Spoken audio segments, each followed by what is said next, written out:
პასუხისმგებლობა უნდა დადგეს ყველა იმ თანამდებობის პირის, რომლებიც ამ 4 წლის განმავლობაში ხელმძღვანელობდნენ თელავის მერიას. თელავის მერიამ დაადასტურა, რომ ხევებისა და მდინარეების გალაპოტები 2022 წლის შემდეგ არ გაუწმენდიათ. ანუ 4 წელი ამ მიმართულებით არაფერი გაკეთებულა. გარდა ამისა, ირკვევა, რომ მერიამ სტიქიამდე 1 წლით ადრე იცოდა, რომ ხევები გასაწმენდი იყო. ამისთვის პროექტიც მოამზადა, ბიუჯეტიდან თანხაც დახარჯა, თუმცა თაროზე შემოდო და პრაქტიკაში არაფერი განახორციელა. იქამდე ვიდრე სტიქიამ უდიდესი ზიანი არ მიაყენა თელავს და ადგილობრივ მაცხოვრებლებს. წარმოიდგინეთ, რომ ხალხმა იცის პრობლემის შესახებ, ხალხმა იცის ამ პრობლემას რა შეიძლება მოყვეს და არაფერს არ აკეთებს, ანუ შეგნებულად გაწერეს ქალაქის მაცხოვრებლები და ქალაქი იმისთვის, რომ მომხდარიყო სტიქია. ამას თვითონ ამტკიცებს ფაქტობრივად ის დოკუმენტი, რომელიც თვითონ თელავის მუნიციპალიტეტის მერიამ გასცა. 4 წლის განმავლობაში არანაირი ინფრასტრუქტურული სამუშაოები არ ჩატარებულა, მხოლოდ და მხოლოდ საპროექტო სამუშაოები ჩაატარეს ისიც 2025 წელს და საჭიროება გამოკვეთეს, პროექტი გააკეთეს და ეს პროექტი დადეს თაროზე. აი ყოველივე ამის შემდეგ ნამდვილად არა მარტო პოლიტიკურად, არამედ სისხლის სამართლებრივად პასუხი უნდა აგოს ყველა იმ თანამდებობის პირმა, რომელსაც ევალებოდა ამ საქმის გაკეთება და არ გააკეთა. 4 წლის განმავლობაში უყურებდნენ გაუწმენდა ხევებს და ხედავდნენ ნატანის დაგროვებას. რატომ არ ჩაატარეს გადაუდებელი გაწმენდითი სამუშაოები? ამ კითხვებს სვამს ოპოზიცია. ამბობენ, რომ ეს თანამდებობრივი გულგრილობაა და ხელმძღვანელი პირების პასუხისმგებლობის საკითხის დაყენებას მოითხოვენ. სტიქიის მძიმე შედეგებზე დღეს თელავის საკრებულოს ხდომაზე ლელო ძლიერი საქართველოს წარმომადგენელიც საუბრობდა.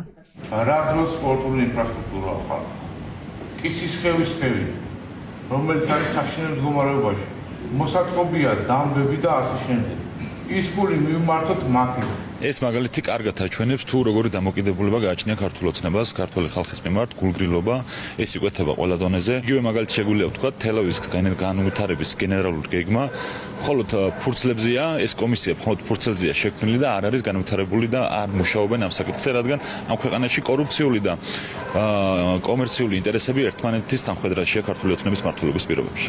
ის რომ ეხლა იწმინდება და ეხლა გაგიჟებულები წმენდნენ, ეს უნდა გაეკეთებინათ წლების წინ. ამას სჭირდება მუდმივი ყურადღება, რომელსაც არიჩენდა როგორც ადგილობრივი ხელისუფლება, ისე ცენტრალური ხელისუფლება. უნდა აქ უნდა გამოიკვეთოს ყველა ის პასუხისმგებელი პირი, რომელმაც პასუხი უნდა აგოს იმისთვის, რაც დაემართა დღეს თელავს. ჯერ კიდევ 2025 წელს მომზადებული პროექტის განხორციელებაზე მუშაობა თელავის მერიაში სტიქიის შემდეგ დაიწყეს და ხელახალი ტენდერი ახლა გამოაცხადეს. უნდა დადგეს თუ არა დაგვიანებულ რეაგირებაზე ხელმძღვანელი პირების პასუხისმგებლობის საკითხი.